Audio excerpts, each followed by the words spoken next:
Hello and welcome to the Old Man Orange Podcast. I'm Spencer Scott Holmes. And I'm Ryan Dunigan. And today we get to go and have a very Shazam-filled day, which I was actually really surprised at how popular that movie seemed to be at the theater. I don't know. It's kind of hard to say by this point because I keep on feeling like we're about to hit superhero fatigue, and then something comes out like, oh no, it's still kind of hanging in there, and then you get like, I don't know. DC is starting to kind of slowly get back into people's good graces, and I think that they may, whether, I don't know how you feel about the movie, but regardless of how we feel, I think, strategically it's a good idea. Like, let's just make this one a comedy. Yeah, I think they definitely, it's a very played safe type movie, but I still enjoyed it. I still had a really good time with this one. Plus, I also like to watching old people go to buy tickets for this movie. They're like, give me the one for Captain Marvel. And they're like, which one do you mean? It's like, no, the original Captain Marvel, you little son of a bitch. Don't make me strangle you through this glass wall. It's like, oh, okay, yeah, that's fucking right. Shazam! Like, oh, it doesn't work on me. Take me back to the days of my youth. I've been saying Shazam for the last 75 fucking years. Nothing's happened. I ain't changing now, goddammit. If for some reason the magician gives you the fucking power, fuck you, kid. You think you're so fucking special with your fucking power and your Shazam magic? Huh? Who do you think you fucking are? Shazam... Just some old man just grumbling to himself throughout the whole movie, like, this kid thinks he's so fucking special. He really starts to relate to Mark Strong partway through the movie. He says, fuck yeah, that's my boy! Like, sir, please stop shouting at the fucking screen. Fuck you! I'm 3 days away from dying. I don't give a fuck no more. I was almost thinking he was yelling at the ticket boy, like at the movie theater. He hadn't even got into the theater yet. He's just yelling. No, this is after that. He keeps yelling, I see a boy and I hate him. If I could just vampire his youth, I totally would. When you get older, the Shazam power you want is that when you say Shazam, instead of being an old man, you turn to a boy again. That's the power you want there, little Billy. Boy, what would I give for that?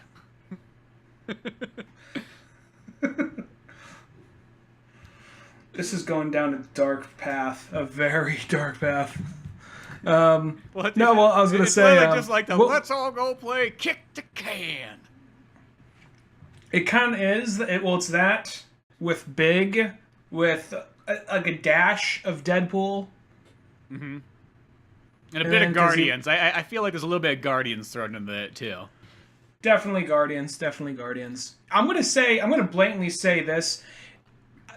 I don't have a problem with it, and it's not a big deal at all. But for the ending credits, they totally ripped off Spider-Man Homecoming. Yeah, they definitely had the very Spider-Man Homecoming credits going right there. Because they had it look like a dude's notebook and sketches and weird kind of art that was kind of comical towards the character, and then you actually had like the Ramones playing over it. Which I guess when you really think about it, though, I mean, it sounds weird, but Shazam is sort of like the DC Spider-Man character. I never really thought of it like that, but that's kind of who he is. Kinda. I actually think he's more like his own thing. Like he's an alternate Superman.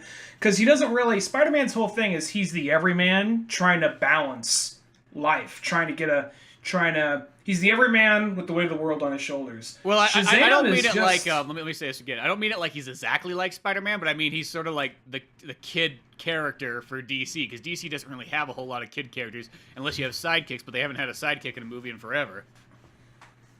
Or Young Avengers, or the X-Men, or like some members of the X-Men or something. But no, I mean in DC. Oh, MCU. Oh, you mean MCU versus DC Universe or DC Cinematic Universe or whatever? No, I was just saying that like Shazam just kind of because mostly all the DC characters, because they don't have any of their sidekicks in the movies. Pretty much, this is the only young character that they've had in really a long time when you think about it. I mean, you got the Teen Titans. But they don't have a movie, though. That's what I'm saying. Oh, movie. Okay. We're just strictly... Okay. Yes, yeah. Strictly... I'm just saying strictly cinema. Because really, the closest thing you have is you have Chris O'Donnell as like a 25-year-old Robin. Listen, man. Listen, sir. I know you're like 35 right here, but I'm going to buy you. Yeah, like, your parents are dead. Well, it's okay, I mean, like, really, like, I've actually been a part owner of this circus. Yeah, well, you ever thought about being a ward? Well, maybe when I was 15. That's okay. Let me tell You what, can start as a ward now. I'll tell you what. I can tell your parents never showed you how to file your taxes. You're probably too busy hopping from like, you know, from fucking pole to pole. So what we're gonna do is I'm just gonna take you in. Well, did you ever do your taxes? No, I got a fucking butler for that. But you get the point. Yeah, exactly. You know, it's okay now. But yeah, going to this movie. Yeah, you get Shazam and you get the boy character, and yeah, he is kind of more just like I'm searching for my mom. She dropped me off. Just like at that same carnival where Robin's parents died at. My mom was throwing darts, and then when there was a crowd, she just kept going, and I've been waiting ever since. I knew that was not gonna. Well, actually, we'll just speak as if people already saw the movie. Spoilers ahead. I knew that was not going to end well. I knew that whole thing was just going to end. I mean, I'll be honest, I never really read any Shazam comics. I've read it when he's popped in other people's books, but I've never actually read any comics of him, just solely him. So I just knew that was not going to pan out. I knew I thought it was going to be something like what we got, which is like, look, I'm just a shitty mom. I was 17. I don't give a fuck, so whatever. I got a husband named Travis. That's how you know I made poor life decisions. And he's yelling, if you can't tell. And then on top of that, he's also, what was it? I thought it was which we got, or it was gonna be like she was a drug addict and she OD'd, kind of like in, I don't know what came to mind, but it was like it's gonna be like The Town, like he's been looking for his mom this whole time. And turns out she OD'd. Yeah, that would be the ballsy choice to go with. That'd be like if it was the Dark Knight version of Shazam. Well, I heard some reviews on the movie just out of curiosity, and I was like, man, where his story goes, it's kind of hard hitting. I'm like, really? And that's what my mind went to initially. I'm like, is his mom a fucking crackhead? That's the first place my mind went. You thought he was gonna open the door, and she's in there just like blowing a guy. She's like, oh, is that you, little Billy? It's like, no. With a fucking like belt around her arm. Yeah. Yeah, just like fucking drugged out in there. Goes and there's just all these naked guys there. Just all of a sudden, you thought you were watching a PG-13, and then there's just all this like naked guy walks by, fucking cock dangling in front. You're like, oh, what the fuck just happened to this movie? You're like, hey kid, you ever done crack before? This is that thing where you get a movie on a. Back in the day, they'd be like, this is the unrated cut, and then you watch it, and maybe they throw in one extra fuck. Or the action scene's a little bit longer. Or it's something to do with PG-13 movies. Like, here's Charlie's Angels 2. Unrated. Like, oh, are they all gonna make out together? No. It's just one of those things, I don't know, maybe they added like 5 more seconds of something and took the rating off. Where this is like, it's the unrated cut. Okay, what's gonna happen? They say shit 2 more times and someone gets thrown through a window or whatever. And they're like, oh, Jesus! Yeah, it's like, oh fuck, that Shazam, that extra half an hour they had to Shazam really fleshed out his backstory even more. The cracked out orgy scene? Yeah. When he finds out who his mom really is? I know, I was not expecting that. I understand why they took that out of the theatrical version, but God, that was a ballsy choice. I didn't think you'd get that at Walmart. Yeah, the creepiest part, too, is when his mom invites him into the orgy. I just couldn't figure that out. I was like, what? They're going there? Oh. Oh, he turns into his human form, so it's not weird. Into his adult form. His human form. You're not a human until you're a man, boy. What if the other ending was it like he sees his mom's like, yeah, whatever. Yeah, I made a poor life decision, but I thought it was the best for you. You look like you like police officers and shit. And he just like freaks out and just goes, Shazam! And just starts beating her. Right in front. Like, they start playing. Mom! Fuck you! Takes that Travis guy, just throws him out the window. You just see that he goes out like 10 stories down the ground. And just from this point on, it's like that breaking point of Superman and Justice, but instead it's for Shazam. He does not leave his lazy boys. He just tumbles to the ground. Exactly. You don't realize that the next Justice League movie that the actual villain is going to be Shazam. Credit for doing that. What if this movie just took a hard, like it's like, oh yeah, we thought we'd homage Big with a little bit of Odysseus. What? Yeah, dude fucks his mom, then goes like power hungry. Like, all right, okay. Wait, when did that happen in Odysseus? Odysseus, the whole story is about a dude fucking his mom. Oh, that's not Odysseus. That's Oh, Oedipus. Yeah, Oedipus. Oedipus. That's not Odysseus. It's like the whole point. Like, Is that a sequel? Yeah, shit, trying to get back. Unless that's like what the boy was doing. It's like, I'll protect you from the suitors, Mom. No, my bad. Yeah, that was Oedipus. Yeah. Fucked his mom and stabbed his eyes out. Yeah, and then walked around for like the next half of the book blind. It was like, the fuck is going on here? But that's where it got a little boring. But yeah, if that Shazam movie just went real ballsy right there, and just turned him into the villain, like, I'm kind of down for any of these weird Shazam twists. There's a point in the movie that it opens perfectly to go in like any direction you possibly could want. You're just like, you know what? I really like the comics. I like it when they stay true. But you know what I like more? I like it more when they have orgies out of nowhere. It just becomes like that scene, like in The Doors or whatever, and you're just not really too sure what's going on anymore. Or where they bleed cocaine, they bleed into the cocaine, they snort it, and then all of a sudden they're just playing like demonic music. Oh yeah, exactly.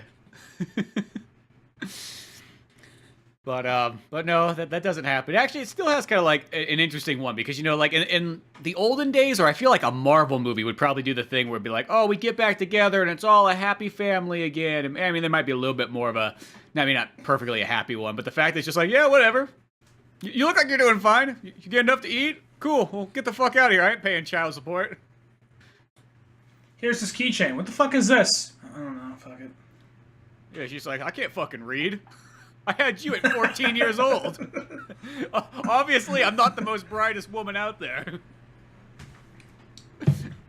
Well, no, going over this movie... Well, that's the thing about the movie, because it starts off so lighthearted, and I think that a movie like this kind of has to be a little sort of tongue-in-cheek if they're going to... Well, the earlier route they're going, because some of the dialogue is that very, like, I am a grand wizard, and you are evil. These are the 7 deadly sins, manifested in physical form. And then once he gets the powers and becomes Shazam, it's this, oh. Well, yeah, it's just like, you got all the grand magic talk, and it's just because, like, Shazam's pretty much just a character like Wonder Woman, where he comes from pretty much like Greek mythology sort of kind of stuff. Not like it's actually there. Don't go looking for this Greek mythology trying to find Shazam, but he's based in that kind of like part of the world, because his names are even like all after like great Greek heroes like Hercules and Atlas and so on. But it does kind of do the thing in the movie where it has like almost like 3 different kind of elements. It has the over-the-top kind of like classic, almost like a serial type style where it's like great magic, great power. Then it's got the little bit of like the kind of the tongue-in-cheek kind of comedy stuff, which almost sort of reminds me of sort of like a lighter Kick-Ass at the end of the day. And then it's got the hard kind of like heavy moments too in there. So it kind of tosses these 3 all around together.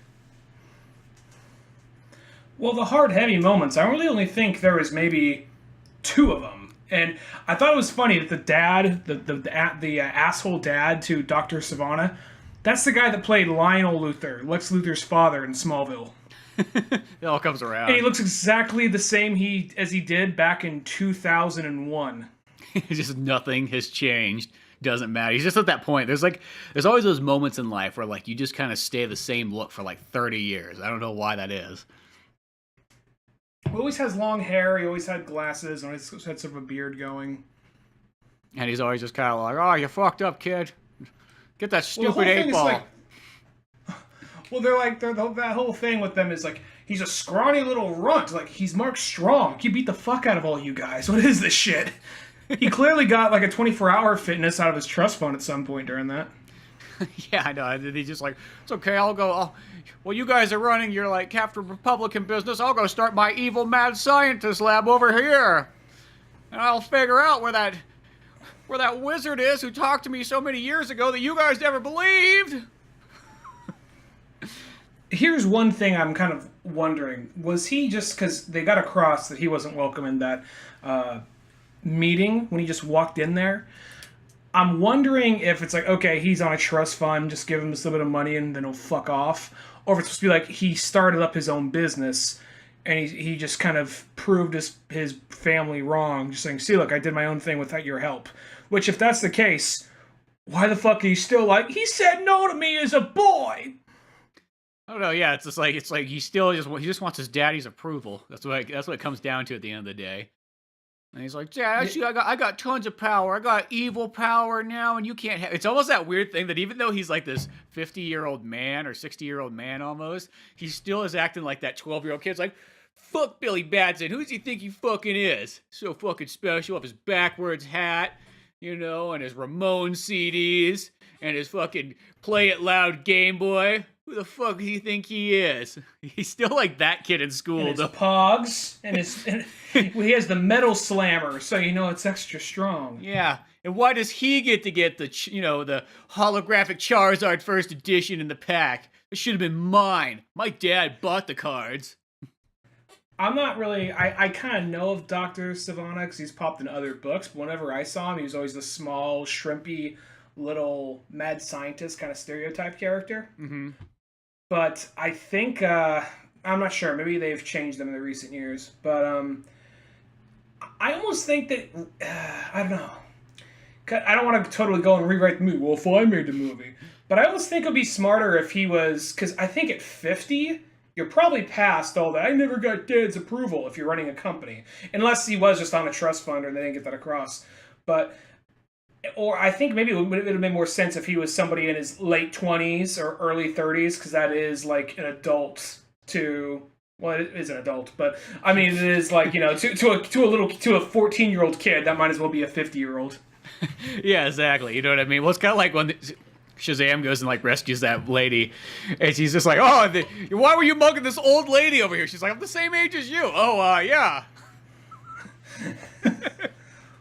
I'll say mostly when he's actually Shazam, that's when the humor works, because when the first part of the movie, I wasn't hating it or anything, but I'm watching it, I'm like, it's the over, I get what they're trying to do, but the over bombasticness, and then most of the jokes, I didn't find that funny, but then once he actually became Shazam, and once he actually started doing all the Shazam and shit, and not really doing superhero shit, but just being an asshole and just trying to exploit it, that's where I think most of the humor worked. And especially the dynamic he has with the kid on the crutches.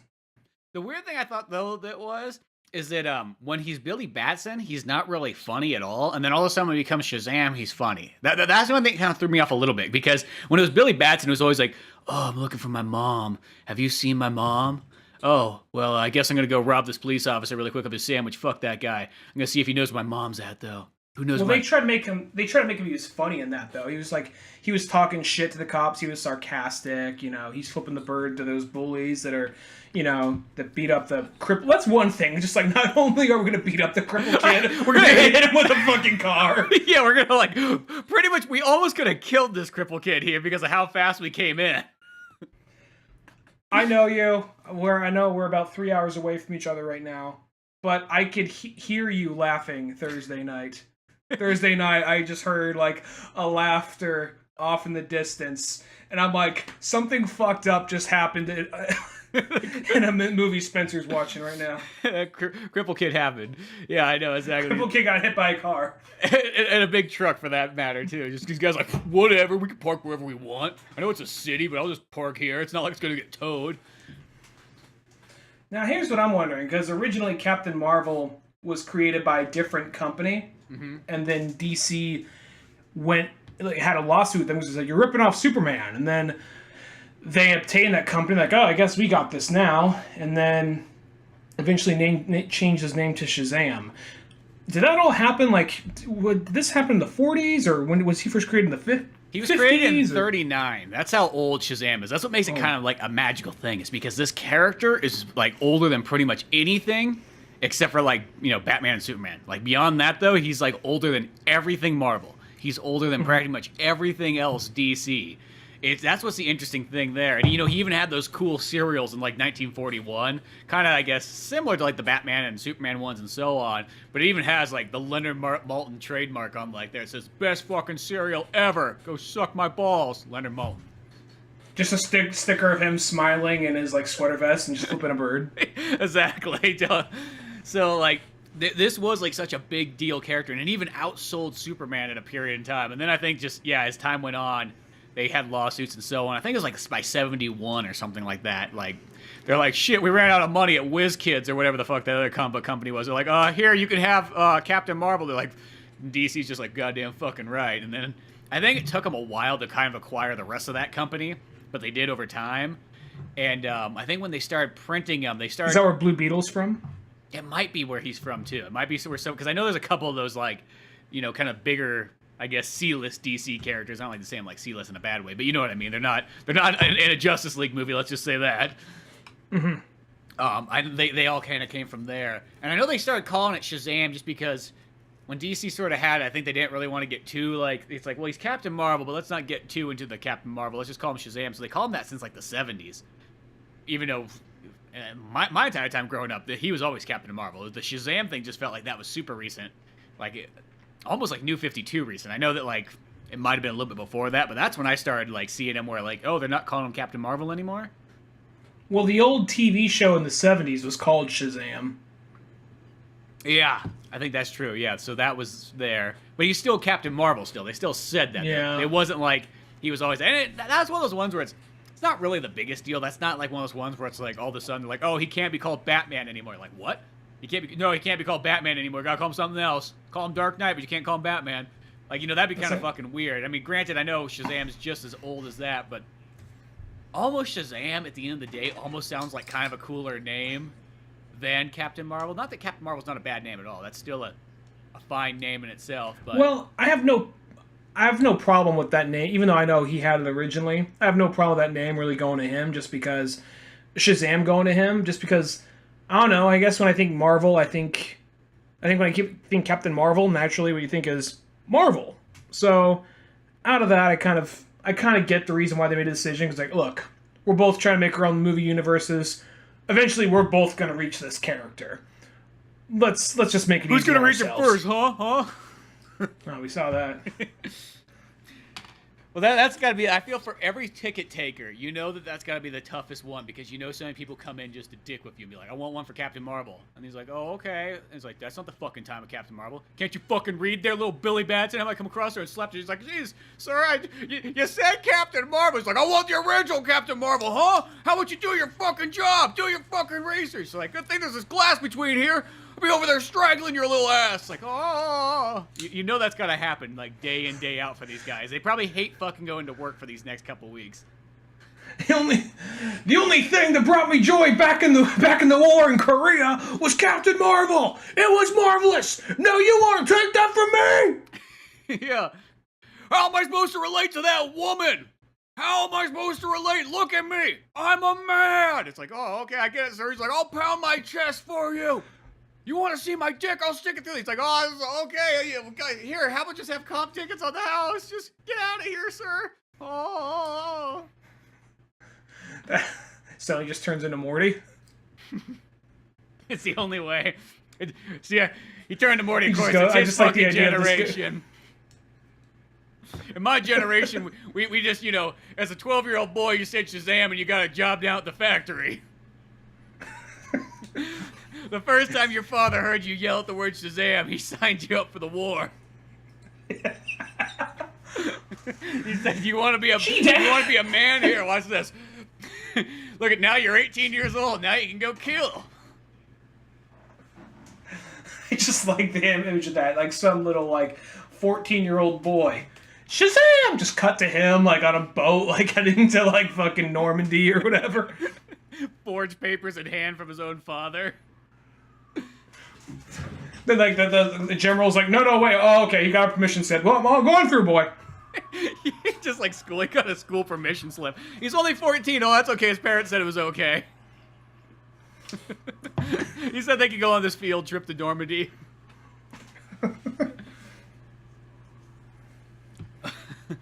But still a magical, wonderful experience you're hoping for, boy?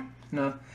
But the whole thing with I thought that, because like when we say the darker scenes of the movie, the only dark scenes were just probably the very beginning, which also had the whimsical stuff, and the shit with the mom. Beyond that, it was all pretty much like, oh, this is funny, isn't it? Well, because even like the beginning part, like I thought the whole point was like when like they have that big old car accident and everything, and it's like, I thought it was like, oh, his father fucking died. I'm like, that's a nice way to start a movie off. And then I was like, he's fucking alive later on? Like, what the fuck? He's like, oh, yeah. At least he's in a wheelchair. Yeah. But I really thought that's like, oh, I'm like, oh, that is like kind of a villain way to start a movie off. Like, you killed your own father because you were fucking blabbing in the back seat about fucking wizards and shit and shaking your magic 8-ball around.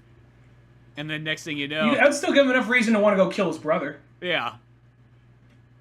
I'm surprised the brother didn't just fucking kill, like, the older brother didn't kill the fucking younger brother right there. Be like, fuck you, I love Dad! You hated everything, you just loved that 8-ball, that's all you were good for! It's always that little shit they do in movies to let you know, is that the same guy? Oh, he has the 8-ball from when he was a kid, it's the same guy! Yeah. He'll recognize it. Oh, is that the same guy? Oh, he has the tape player that his dead mom gave him. Yeah, same guy. Yeah, exactly. That's how we know. You know. But, boy, yeah, I know there's not really, for the most part, it's a very lighthearted movie. Like, I only say, like, dark scenes just for, like, that. And they're not really, I don't consider them dark compared to other stuff, but I could just see some people going, like, oh, that's really dark. To me and you, it's probably like, you know, that's a Tuesday, you know. Well, I don't know. Just when I heard that shit got dark for a minute in the movie, I'm like, okay. Then I'm like, oh, that's it? I mean, I was expecting something like that, but I don't know. I was expecting to be dead or fucking like a drug addict. So, like, not full on like him walking in on his mom and then a fucking bukkake or some shit like that. But something to while she ODs on the ground. But some like shit where, you know, just like he comes across a name and oh she like I don't know, like basically like the town more or less. Yeah. When the one's like, yeah, I knew your mother. She was a fucking coke whore. She's dead now. And then there's that scene, like, in the director's cut version of it where he's out there, like, smoking fucking crack in, like, this, like, the under the bridge subway tunnel or whatever. You know, in the town. I remember I told that to somebody once, they're like, that wasn't in my fucking version of the town. I'm like, well, it's because you didn't get the director's cut one yet, did you? Oh, I thought you were making a joke about this movie. No, that's a full-on scene. Ben Affleck's fucking full-on smoking crack under, like, a bridge in a subway tunnel or something like that in that movie in the director's cut one. Is it just to take the edge off finding how his mom died, or was there just a scene where he's stressed out and just or was that just an ongoing plot point? I can't remember exactly. It's been a while since I've seen that movie. That scene stuck out to me. It's like, oh, because I was like, oh, that wasn't in the first one.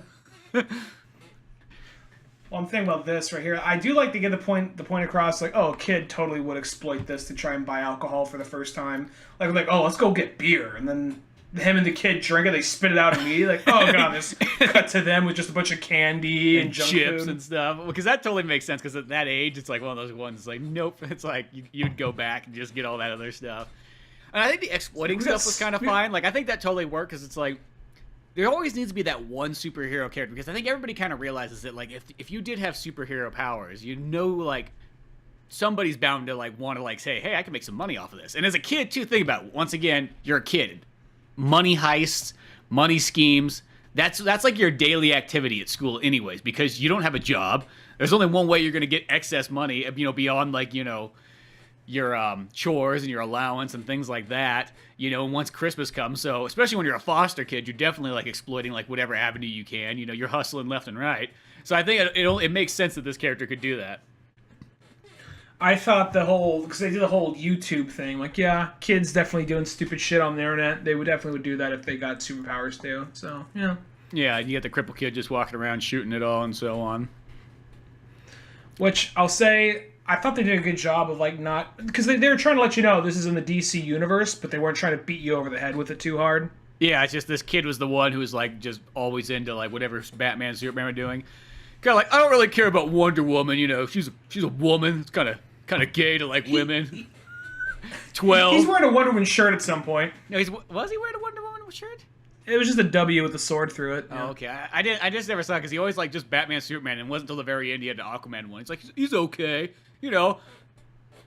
I was watching because I'm reading Mr. Miracle by Tom King, and every time he's not in his superhero outfit, he's generally in a just kind of a t-shirt with a different random superhero on it. So I was just that was fresh in my head.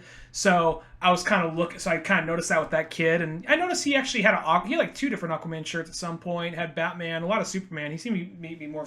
No Flash. He didn't show a whole lot. Yeah, no Flash, no Cyborg, no Blue Beetle. We gotta work our way to Blue Beetle. Yeah, exactly. Well, that's what I feel like what Shazam sort of is. It's kind of like, it felt like the gateway testing waters. I guess you could say Aquaman sort of was that first. They're like, okay, let's test like a B-level character and see how that pans out. And then like, oh shit, that did super good. Well, let's kind of test sort of like, in a sense, almost like a C-level. Well, I guess Shazam's maybe still a high or maybe a low B-level character. But let's test this out. not historically, but I guess where he's at right now, he seems more like a C or a low D or a high D. Yeah. Just because Nate. All right, what are his villains? Black Adam, Mastermind, apparently Dr. Savannah, or whatever his name is. Dr. Savora helps your skin or whatever. I don't fucking know what he does. And who else do we really got? When I saw the girl and her name was Mary, I'm like, all right, that is Mary Marvel.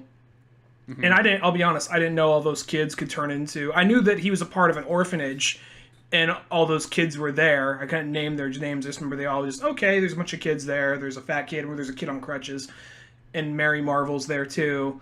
And then I'm like, oh, okay. Oh, they all have powers? I'm not sure if that's a new thing or if that's an old thing. I know that's and the only time I know of that is it's an alternate dimension thing that all the kids can turn into Shazam.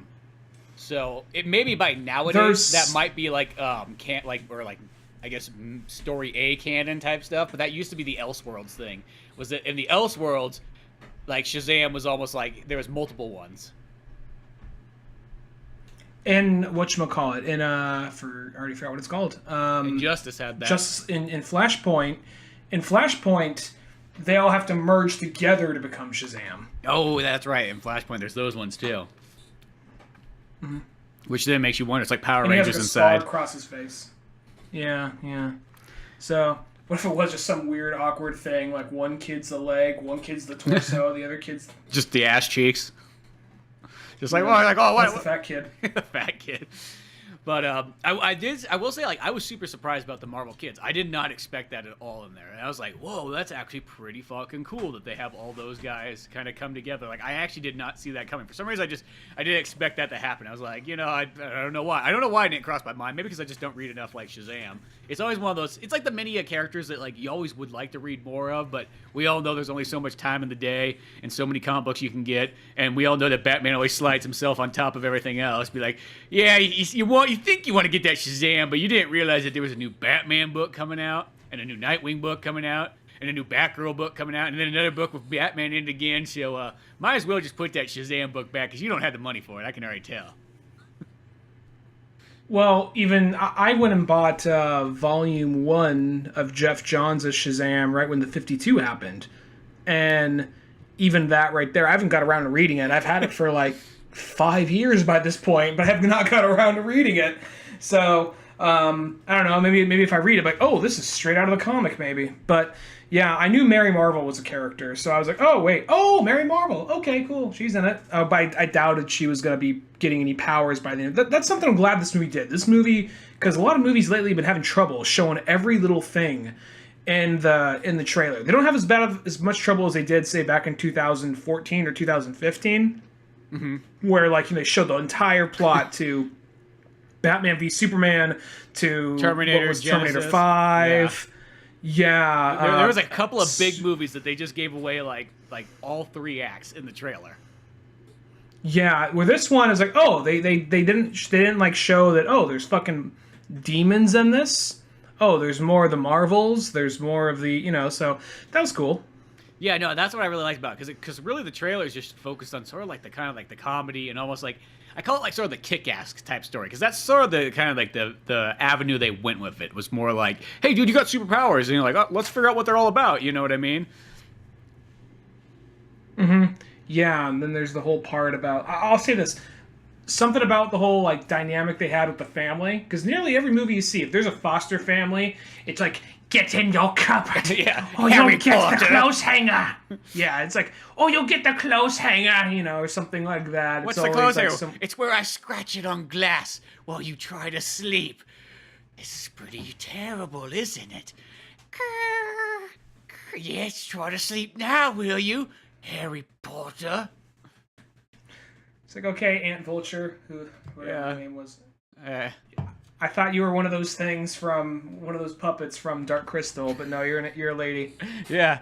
Well, or actually, I guess Uncle Frank or whatever just wanted to fuck one of those puppets and somehow, some way had kids from it. I don't know how it all worked out, but he became friends with Jim Henson's son on set, and they had that weird kind of bonding where they just were both into puppets a little too much, and next thing they made Happy Time Murders. Yeah, exactly. That's how that comes. When somebody fondles a puppet a little too much, he makes Happy Time Murders. I'm curious about that movie, but I think it's going to be a Netflix movie. Oh, it's totally it's worth watching. It's not like anything amazing, but it's fucking weird. That's more than anything.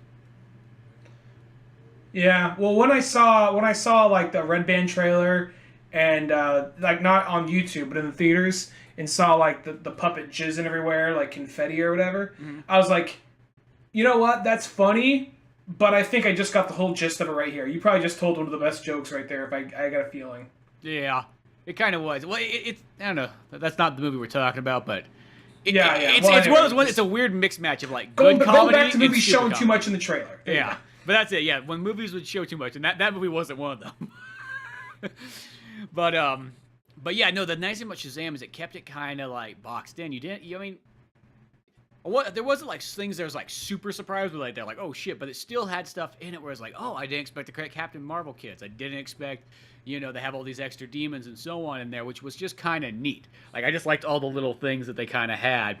Now, I will say my only kind of like slight complaint is I feel like the last couple superhero movies that have come out, not Aquaman, but the last couple other ones, and not Spider-Man, but like I guess this one and Captain Marvel itself or Miss Marvel, they both I felt were like you had these overly powered characters and you didn't really have enough like good fighting, I think, for them sometimes. Because the thing about like Captain Marvel, when I always think about him, is that he's pretty much the other Superman. At the end of the day, he's kind of Superman with just like lightning powers and some kind of like alternate kind of, way. He's almost like, okay, if it was like Soul Calibur, you know how they always have like kind of the other character that's kind of fights the same way, but he's got a little bit different maybe powers or a different sword or something like that. Mm-hmm. That's sort of like how I always picture kind of Shazam to like Superman and so on. And as time has gone on, I think he has become a lot more of his own thing, but he still is kind of like the super powerful Superman-like character. And I think what they need is they just need one of those big-ass brawls. And this movie I thought was kind of going to go for it, and then it never really got to it as much. And I don't know what it is. Is it something that, like, is there still this fear of Man of Steel? That they're like, well, there was a big old brawl at the end of Man of Steel, but then buildings got destroyed, and people may or may not have died, but we're not too sure. People are stupid and confused. So let's just not ever have them do that again. I think that was probably the thing. Well, first off, let me say this. I just want to say this before I forget. I actually liked the family in this. I thought this was where it was going off. And the Foster family, I thought that was a smart idea. They weren't a bunch of assholes. Like, oh, wow, they're actually nice and likable. Billy's the asshole. And I like, too, because the family was like, well, we were foster kids, so we decided we would, like, raise foster kids. And, like, it did it without seeming too, like, like after-school specially. You know what I mean? Because there's probably that foster like school kids sitting in the theater like bullshit. It ain't fucking like I became 18. They gave me a fucking granola bar. Said, "There's you take your shit and get the fuck out." Yeah. Thanks for all the tax write-offs for the last 8 years. But going the whole like big brawl thing. They had a little bit of that because they're flying into some buildings, but they're afraid of the whole like full-on crashing and over-destruction. I think they're just trying to pull back on that just because the whole thing about like, oh, they're supposed to be saving people, not just having this Dragon Ball Z style like level event happening. And I'm okay with it in Man of Steel because that's the first time we saw a Superman movie do something like that, Mm-hmm. And I like that. But in Shazam, I get why they kind of pulled back a little bit, but the action scenes were a little bit more lighter. And like, I'll be honest, the action wasn't bad. It was just kind of like, oh, okay, that happened. Like, I'll be 100% honest. Like, I like this movie, but probably not enough to own it. And I'm a big DC fan, so. I mean, I'll probably buy it anyways because my collection's complete, so I can't let it be incomplete now. That's the downfall to owning everything. You got that momentum going? Yeah, well, it's like you can't be that one where you're like, oh, you're missing that one movie. It's like, no, you have to have them all. You know what I mean? That's just how it is. That's why I was one of those people that bought Suicide Squad day one because can't break the collection now. But the thing is, I think it's like almost like when he was like up there with like Dr. Sivana. Like I was just like hoping like, oh shit, they're flying up, that they're gonna fucking have this big old brawl up here, and then it's like a punch and some flies, but that's kind of about it. Like I'll go to this DCU movie. You know the Shazam versus Superman movie? I actually never watched that one. Oh, you never fucking seen that movie? Well, that one's like a short one, right? It's only like, isn't that like a short film kind of? Well, it's shorter, but still like a half an hour or 40 minutes. Maybe it's not that long. Oh, really? I'll say this is the best way to describe it. I know it's at least the length of an episode. Oh, okay. Like Batman the Animated Series, and it's really good. It's And it's one of those ones, like, it's got like, half of it's, like, just a full-on, balls-to-the-wall battle between Shazam and Superman. Totally awesome. And I think that's the thing, is I look at something like that, and I feel like that sort of raises the bar to what I almost kind of expect, and then it's like, oh, okay. I mean, because that's how I feel. Like, the action, it's like, it's not bad, but it kind of... It sounds weird. It feels just like the Miss Marvel movie, where it's like, it's a good movie, but they both feel like they kind of came out like in 2008. Like, I don't know what it is. Like, this Shazam movie feels like it came out around the same time period as, like, Green Lantern and, like, Jonah Hex. Like, just they're kind of simple. You know what I mean? It's mainly focused on, one main character, one kind of villain. We're just getting our origin stories in there. And granted, I will say, even though it is kind of your classic origin story, I still felt like it kind of worked for this one. It didn't feel like here we go again. Well, it presented an angle that we haven't really seen in a superhero movie for a while, at least, just because, it's a kid getting powers and not knowing what to do with it, but it's more about him exploiting it than at the last minute doing the right thing. And then on top of that, you also have so many movies beforehand, like, he's never, like, I don't know, because I'm trying to think, because even, like, Green Lantern felt like it was trying to do sort of it was pulling from a whole bunch of other superhero movies, doing the whole thing of, like, wait, I just stumbled upon this thing? Well, I don't know if I can do this. Oh, no, that whole shit. And that never happens in this movie. It's just him being like, oh, check out this shit, check out that shit. I know I can fucking do that. It's just more of a comedy than anything else. Yeah. Which... that might piss off long-term Shazam fans, but I never really read the book, so I can't say for certain. But for what it was, I thought it worked just because it was something different from what most of these movies are by this point. Yeah, no, I think so too, and I do kind of wonder, because that kind of reminds me of almost like, it's sort of like the Guardians of the Galaxy thing. It's like, if you were like a hardcore Guardians of the Galaxy fan, does that movie like work for you, or is it like a little too different for you? And I feel that's kind of how Shazam is too. And I could see if you were like the serious Shazam reader, And once again, I can't really speculate on exactly what a Shazam book is like in the last 20 years, because I really just know him just from other character stuff and so on, just being there, with Justice League and whatever happens. But it's like, is his books more kind of like, are they kind of like fun and lighthearted, sort of like a Teen Titans one, because he's a kid? Or do they do the thing where they actually are like more serious than you would think, even though it happens to be a 14-year-old boy or whatever? I don't know. I guess depends on maybe the book it is, because Shazam's one of those characters. He'll be there for a minute, and then he just fucks off. Mm-hmm. And then even Superman fucking kills him in Injustice. I know, like, he just killed a boy. And I remember, because before we played that game, you were telling me, like, well, here's the thing. It's not that Superman's a bad guy. He's just going about it the wrong way. At least that was the part you were in that game. And then I'm watching it, and he's just like, "We're gonna kill them all!" Like, well, dude, I think you need to calm down. And then all of a sudden, he just like burns a hole through a child's skull. It was just like, oh, well, never mind then. We can't defend any of Superman's actions now in this story.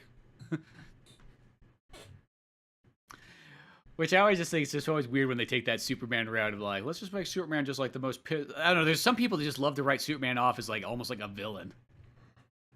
Well, it looks right here that not too long ago, they restarted Shazam again with a #1 DC Universe, and it's a picture of him in the middle of a class, like chewing on a pencil in his Shazam form. So I can't imagine it being a comic that takes itself too seriously. Maybe it's just to keep it in line with more of where the comic is, where the movie is now, Mm-hmm. But I'm just kind of looking through this. It all looks very, aren't we having a fun time kind of attitude, but who knows how long that's been happening. That could be a very recent thing just because they knew where this was going. I'm just wondering if there's a Jeff Johns story where it's like, it's very dark and gritty. 'Cause I don't even know. I have one of them, but I never got around to reading it, so I'm just kind of wondering. Though the original Captain Marvel pictures, I'm looking at some of it. Well, they got one of him looks like he's firing some kind of weird gun at Hitler. But then you got another one where he almost looks like he's drawn more like Tintin. Yeah, well, I think, like, especially in the olden days, he definitely was, like, the 10-year-old comic book. I think that's what he always kind of was for a long time, was that, like, okay, when you're real young, Shazam's there to, like, kind of be your relatable superhero, almost like your gateway comic back in the day. I felt that's sort of what it was. Mm-hmm. Yeah. Well, it even says That's here what- one of his enemies though is Captain Nazi. Adolf Hitler's champion, Captain Nazi versus Captain Marvel. I remember Captain Nazi. Well, I didn't know he was a. Well, I guess it makes sense that he's a. I just remember because he was a. We talked about this when we did Batman Under the Red Hood, the movie. Mm-hmm. But there's a part in the comic when Black Mask goes to Deathstroke, she's like, I need some hard hitters. I need some people who know what the fuck they're doing. He's like, I got a team. And he shows up. He's like, okay, you're coming in with Count Vertigo, Captain Nazi, and the Hyena. Vertigo, Nazi, Hyena. What the fuck is that? Just lost his shit. He says like, I thought the Nazi was dead. Like, no, Nazi's just blind. That's why he has those weird glasses so he can see again. He's just like wearing these dopey, like swirly glasses things. Yeah, that's right. I forgot about that part, but yeah. So it's like he does have like some of those like kind of lost world kind of characters, like, okay, there it is. But And there's Mastermind. There's the caterpillar that's always, that's apparently just the evil genius or whatever. Oh yeah, and that was in the end of the movie on the Shazam one. Spoilers. Oh, I caught that right there. That was one of the few things in the movie that I caught when they go to the wizard's cave, and there's like a jar with a worm in there. I'm like, oh, Mastermind. I know that character. He was gonna go somewhere. That was the one thing I knew about. Yeah. Well, the other interesting thing too is because the whole point is, or the whole time when Shazam was kind of being made was always talked about that, like, oh, The Rock's gonna be in it, he's gonna play Black Adam and so on. But I saw that The Rock was the producer on this movie, so I was like, well, it's coming around then, I guess, maybe. Well, it's weird because the whole thing was they're like, all right, here is. That's just so fucking weird to me because. They're just like, okay, so The Rock is going to be playing the villain, Black Adam. Like, oh, dude, that is perfect casting. I'd rather see him as Lex Luthor, but I get why you chose him for Black Adam. That's pretty cool. And then they end up doing this thing of, you know what? We think Black Adam could have his own movie. Like, shouldn't we just see what Shazam does first? So I'm like, okay, I'm doing that thing where, all right, we're having a villain-centric movie. Which, actually, here's a quick question. When you saw this, did you see the trailer to Joker? No, they didn't play that mine. They played like Marvel ones or something like that. That's what I saw. I saw the Marvel trailer for the first time for the last Avengers movie. Oh, Endgame? Yeah, that was the first time that one appeared in the theater, I noticed. Okay. Yeah, no, they have a well, I didn't see they didn't play the Joker trailer in my theater. I saw that one online. But that was one I was just wondering, like, are they going to play this for when Shazam comes out? Just because it actually looks like they might go rated R. Because there's a few things in the trailer. I'm like, how do you put that in a PG-13 movie? Like, I'm talking real, like, Taxi Driver, like, Taxi Driver, American Psycho type shit. And you know what? They might go rated R with it because since it is like a Joker movie, I feel like that kind of almost eliminates like the Batman-ness to it, where they can almost just go like, okay, you know what? If Batman's there, we always got to feel like we sort of still got to make it kind of like kid-friendly, even though I know that like we've gotten some R-rated movies by this point, animated and so on, and when it comes out to like Blu-ray and DVD. But I think that like with the Joker, you know what? If it's Joker only, we can just go into it just full-on radar right off the bat. Well, in the trailer, at some point, they show Joaquin Phoenix with his shirt off, and he's doing like that weird like stomach sucking thing where he just looks like he's mostly just ribs. Mm-hmm. And he has he has, like I said, he has his shirt off, and then he has his hands together like he's doing like a praying pose, but he has a gun, and he's just kind of twirling around in a circle in like a room with just static television going.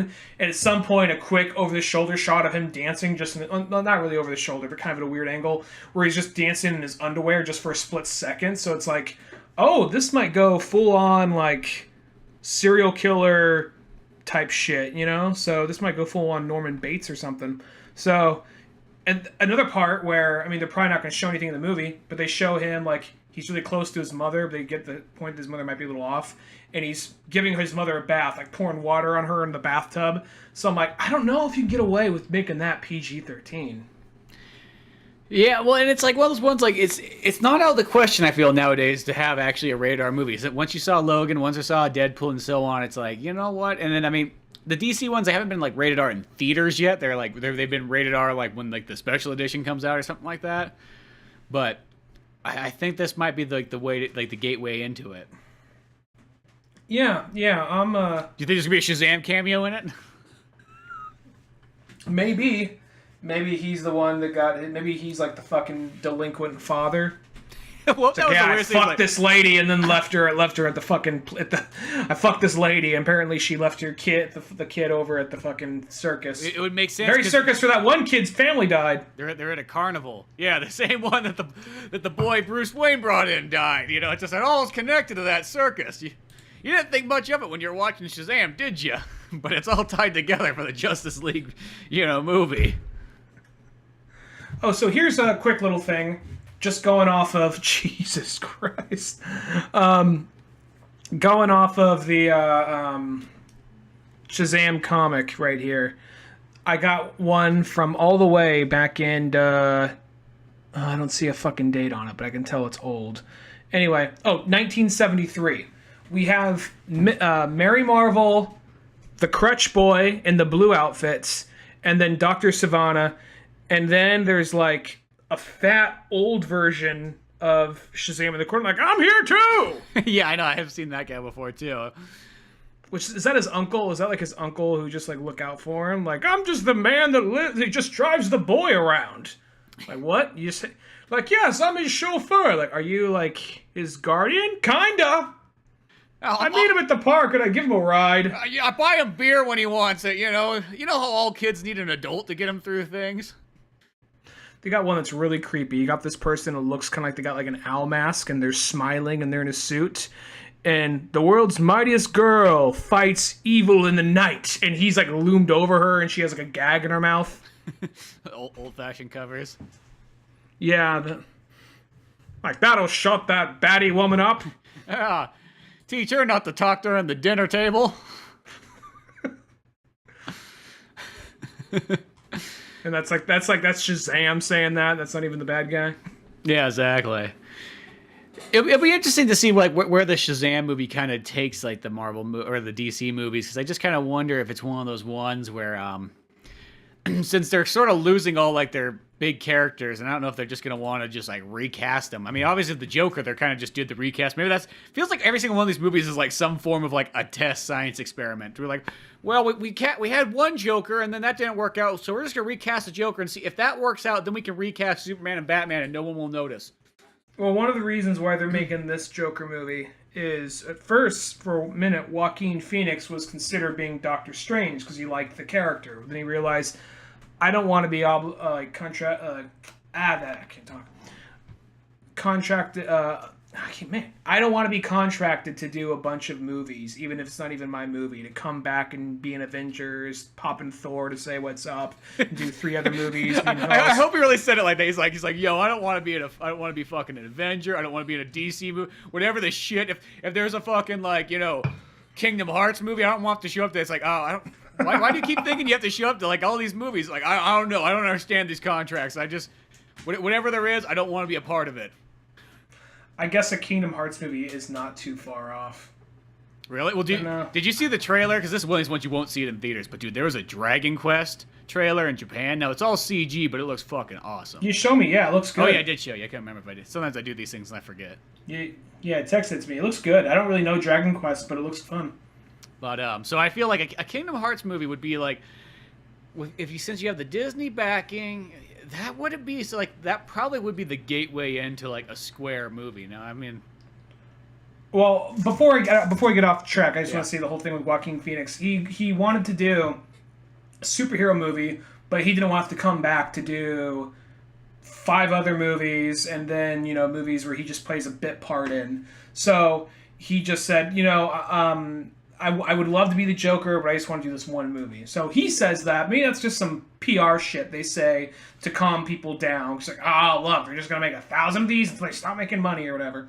So who knows? They're saying this is just kind of more of an Elseworlds movie, this Joker movie. Well, that's what I kind of heard, too, is that they're sort of like they're maybe going to be not so sticking to like continual movies, which is fine by me because I personally actually prefer when things aren't so continual, because I think that's almost like, I really feel that's a lot of times like that's almost kind of like Marvel's kind of downfall at the moment. Is I think there's a lot of people like they'll go to watch a movie, like even my dad says he'll watch like one of those, like he'll turn one of those ones on and it's like he's like, I just couldn't get into it. I just had no idea what was really going on. I'm like, well, and I kind of thought, I'm like, well, you didn't see this one, and that one. So yeah, that probably doesn't make a whole lot of sense unless you like caught up with all of them. I think most of them, I think up to a point, they're like, you could figure it out. But then recently, they just started saying, you haven't keeping up? Oh, whatever. Yeah, because I think, well, there's certain ones you can kind of jump in, and it's like, yeah, you might not know a couple of these things, but you can get, like, the general movie. I think when they're kind of like the sideline ones. But I think a lot of the really, like, the main series ones, I guess you would say, if anything like that, there's always that kind of stuff in there that just kind of, I think, throws people off, especially somebody who's not really reading, like, the comics or anything like that. So it's like, you got to think when you're going into it totally brand new. Like, you don't know backstory at all on any of these characters. I think that makes it pretty tough, and I think there is something to be said, I always say, about, like, just having the standalone, like, the 007 style of making movies. You know, it's a character everybody knows, but every single time it's a brand new adventure. Maybe there's some slight references here and there, but for the most part, you could jump into any Bond movie and, like, not be confused, except for maybe the Daniel Craig ones, because they did try to continue those ones for a bit. The only two movies, Marvel movies, that I think people might have trouble following if they weren't watching everything else be Captain America Civil War and Avengers 2? Infinity War. Well, I think even Avengers Age of Ultron, you get, okay, let's just be realistic here. Maybe you don't know who all the Avengers are. You know they're a team of superheroes. Mm-hmm. And in this, you kind of just get a gist of who they are, what they're about. Maybe you don't know what that fucking stick is they're chasing. Maybe you don't know that, oh, that dude's from World War II. But you watch that movie, it's pretty straightforward. They make a mean robot. Mean robot wants revenge. They bring down Mean Robot. And then once you get to, say, Civil War, that's where it starts rounding in all these other characters that popped in other movies that we've never seen before, and they don't really go into their origin or their history. And then you get to Avengers 3, and that one's just like, you haven't been keeping up? Fuck you. We don't got time to stop. Yeah, and then, granted, like, for the people that have watched them all, that's what you kind of want. But I think that for some people, too, especially when you don't really... Maybe you might be able to get, like, the general plot of the story, and that's not what I'm really talking about as much. I think it's, like, one of those ones, like, when you don't really know who these characters are, you don't have that investment. It's almost like, why should I care? Perfect example, it's like a guy who watches every football game known to mankind and a guy who never watches a football game and sits down and watch it. He has no stake in this football game at all. He does not. You know what I mean? He has no idea who won. He has no idea who these players are or anything like that. It's almost that same kind of like mindset. I think when someone goes into like one of these later day Marvel movies, and it's like if they were kind of missing pieces along the way, they might not have that same like care. They're, you know what I mean? They'll be like, oh, there's Colin Kaepernick. You know, I know who that is. To be fair. But beyond that, though... Is he stretching? Oh, no, he's just kneeling. Oh, well, that's not Colin Kaepernick because the 49ers aren't playing. Oh, okay, well, shit. I just saw that afro and I assumed. You know, I mean, I know it was blonde, but you know how they like to change things up. You know, everybody's doing their own crazy thing nowadays, you know? That's just what I thought it was. I don't know. So I think there's that. So if DC does do the thing where they start doing maybe like partial, like, okay, here's sort of like the Justice League path, and then here's sort of like just a bunch of standalone movies around it, which really is no different than the DCU. Hopefully that's the thing. Hopefully they start smartly like copying the animated movies and just do it that way, because that's what it's all about. And if they could do that, where you have like some standalone movies and then you have some like continual ones, you know, perfect. Mm-hmm. I think they'll get to something like that, because they've been very hesitant towards movie. Every movie they've been making lately has been some kind of experiment, and it's kind of proving in their favor. Whether their movies do critically well or not, they seem to find their audiences. Because, I mean, what? Fucking Aquaman made $1 billion?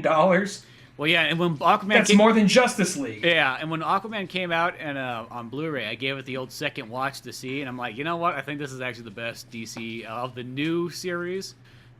I think that's probably my favorite one out of all of them. It's that good. So it's just like one of those ones, like Shazam's kind of like the next experiment, you know, to kind of test things out and so on. And like I enjoy it. You know what I mean? It's fun. It definitely kind of feels like a little bit more towards, like, leaning a little bit more towards the Marvel tone. So I wish, like many things, I always like when stuff's taken a little bit more serious. But at the end of the day, I still had a good time. I still had fun with it.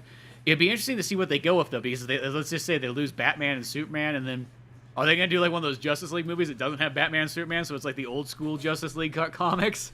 I don't know. They might do something. Like, I don't think they'll do that. But the thing with Batman and Superman, I think they will find somebody to replace, because I'm wondering, because the very end, when he says, like, they're brought in a special friend, I'm like, I wonder if it's actually going to be I had a feeling it was going to be Superman, but I was like, I wonder if it's actually going to be Superman. Just because, like, they just don't show his face. You just see the S and all that. So I'm like, yeah, the ship must have already gone bad with Henry Cavill by the time they shot this scene. Yeah, because that was the part where I was kind of a little bit bummed that they didn't just show Henry Cavill. It's like, I just showed. But then it's like, I almost kind of thought, like, is this supposed to be kind of like a joke? Be like, yeah, but he's out of here. We're cutting him out too. Like one of those, like, go fuck yourself, Henry Cavill. It's like, oh. I don't even think it's that. I just think it was one of those things like, fuck, that whole thing. That was probably something that was rumored they're going to put in there, and then that fell through. Like, fuck, well, people recognize the suit. And this way we can just put someone else in there. The one thing is, apparently the Batman movie they're going to do, it's going to be a prequel, so it takes place earlier on in his career. So out of that, like, okay, so we're going back to young Batman, and who knows? It's too early to say anything. I just hope it's not a full on like origin story.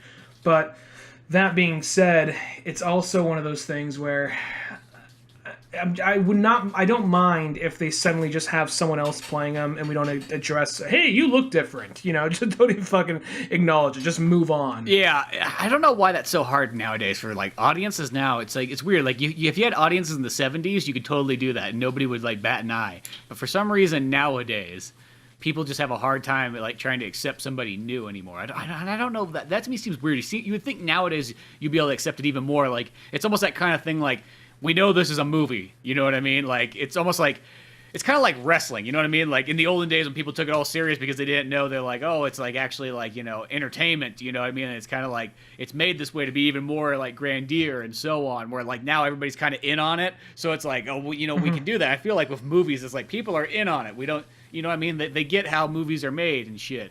You don't have to, like, hide this from them.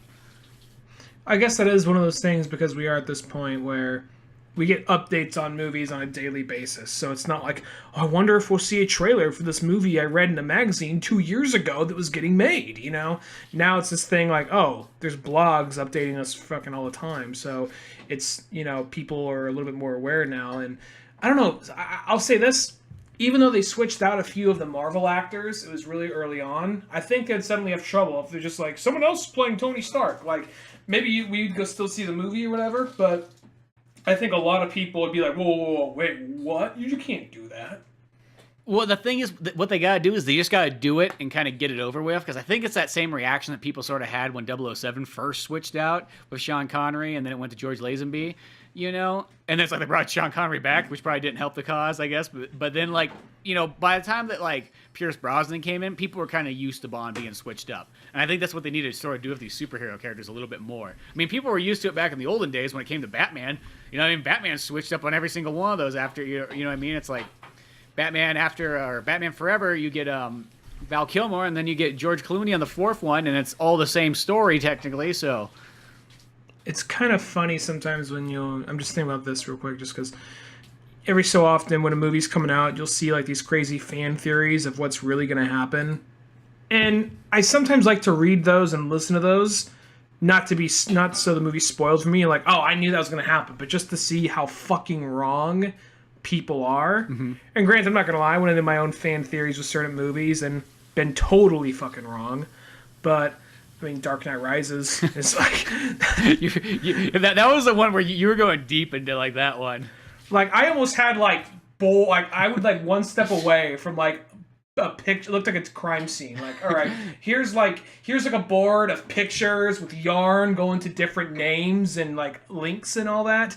And I was just like IMDb, like, oh, look at this guy. There's this kid right here. There's this kid. It doesn't say who the kid is playing. It just says it's a kid. Now here's a couple of things. It could be Damian Wayne because this movie takes place years later, or it could be Dick Grayson or Jason Todd. Now maybe they're just small bit characters, but they probably don't want to advertise Dick Grayson or Jason Todd on the chance that people think they're going to be a big part of the movie, just a cameo, but can still be one of those. Why else did they leave that kid out? Look at this guy. This guy was in Stargate. What's he playing this? Maybe he's playing Killer Croc. Maybe they're doing the Brian Azzarello version of Killer Croc where he's like a gangster or whatever. And then I'm like, oh no, they just didn't update their IMDb page. That's all it fucking was. Yep, that's all it was at the end of the day. That's it. Nothing more, nothing less. Yep. But I also say this, I started thinking about this really quick. I'm like, well, what if they just, for the moment, they're like, oh shit, we don't have Batman, Superman, or whatever. And they just started doing like, we got a new Trinity. Who's the new Trinity? Well, it's going to be Aquaman, Wonder Woman, and Shazam. You know, I will say this, like, that to me sounds kind of cool. I'm definitely interested in that. That'd be an interesting way to go about it. And then what if they just did it like where it's like, okay, you have those three as your Trinity, and then you had, you know, let's just say you had Cyborg, Flash. Maybe they introduced in like Martian Manhunter, and then put maybe somebody else kind of ballsy in there too. Maybe like a Hawkman. Who? Hawkman. Maybe that or Hawk Girl, just so you can have another female character. The Hawks. Yeah, the Hawks. Ooh, Challengers of the Unknown. Or Challengers of the Unknown.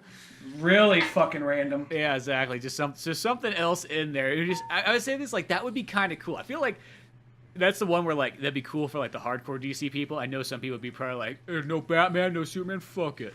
No showing up. I just remember right when, it's kind of funny in hindsight, because I remember when DC came out and said, we got our own cinematic universe planned. Here it is. Bam! And you know what that was? That was a producer who said, like, what are some superheroes? Okay, I got a list. We're gonna kill two birds with one stone here. We're gonna put Flash and Green Lantern, same movie. Two Justice Leagues, a Cyborg movie, a Sandman movie. We're doing Sandman? I guess. I don't know. We'll fucking figure it out.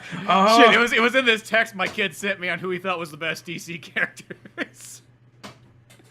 And then he's just going off like, we're going to do a Harley Quinn movie. It was just like this weird, random, like, I mean, some of those movies, when I first saw that list, I'm like, oh, fuck, I'm actually into this. I'm looking forward to this. But then you realize they didn't have a fucking plan, or they backed out of that plan last minute. I mean, recently, Zack Snyder's been going off on what his Justice League, like, series was going to be.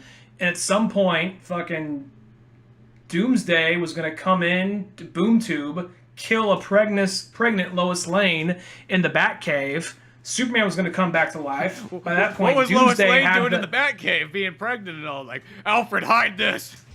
Clark can never know. You ever seen that movie where the blind guy kills people? Then he has the weird little gimp dungeon in the basement. He's just like, but Master Wayne, how long do you think you could keep this from Superman? I mean, seriously, you're hiding Lois Lane in the Batcave. I mean, like this, he's got to be out there looking right now. Like, I don't care, Alfred. You're always good at hiding secrets, so just figure it out. Put it somewhere. Take the responsibility for me, Alfred. I gotta go punch some crackheads. Yeah. No, but like, there's the whole thing with so apparently there's this whole thing. He was gonna boom tube into the Batcave, kill Lois, and use the anti-life equation to control Superman, and that's how that whole vision happened.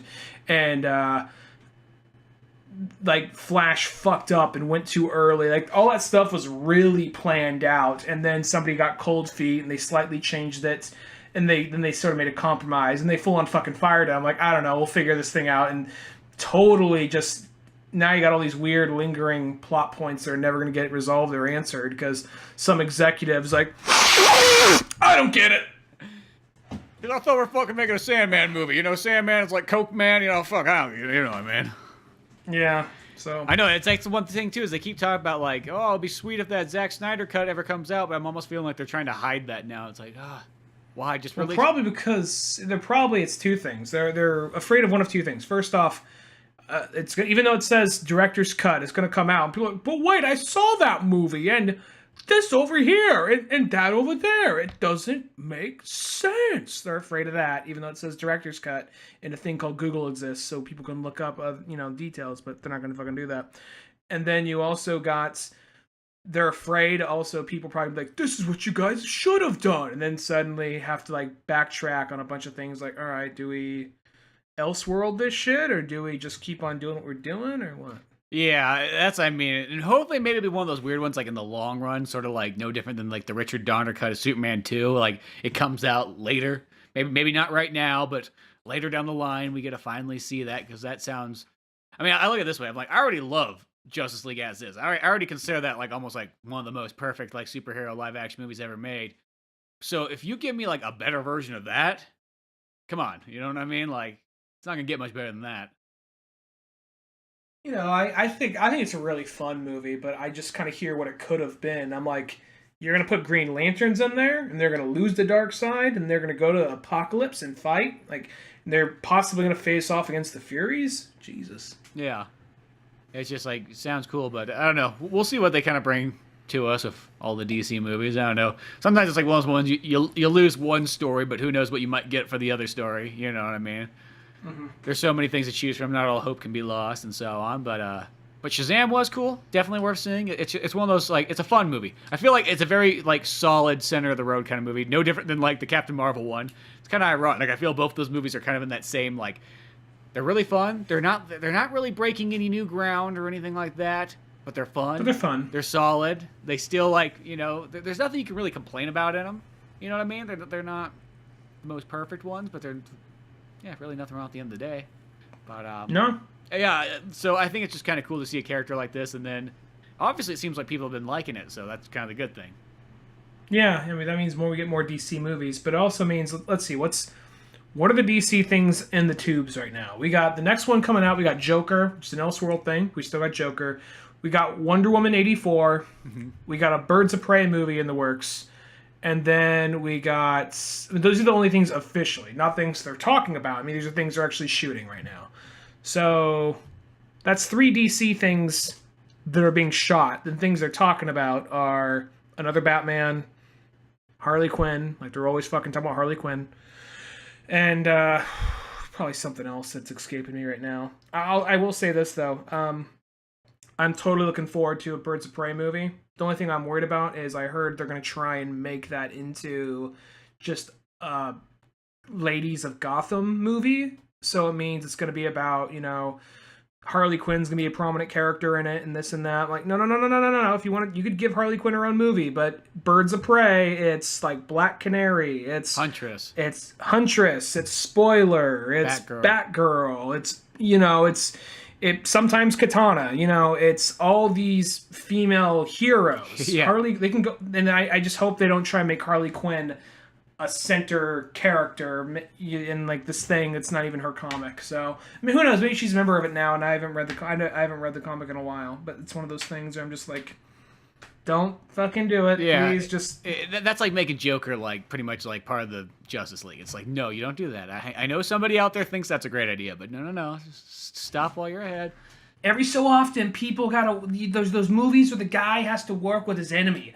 I think we should do that with the Joker. Like, oh Jesus fuck, again with this kind of shit. Yeah, no, those ones always kind of seem kind of like silly. They can work. Yeah, they can work where they got to work with the bad guy for a minute. I mean, they've had Batman books that do that, but it's one of those things where don't make him like a member of like the Justice League or something like that. That's always like goofy when it goes to that point. That seems like a Super Friends episode. Yeah. I mean, they've had books where they've had to team up for a minute. They don't happen too often, but I remember reading this. It was Screen Rant, and they're one of those super clicky, just like, hey, geeks, we're big movie geeks like you. And you read this thing like, you motherfuckers didn't even do your research. And I read like 5 times that Batman had to team up with the Joker. I'm reading through this, like, okay.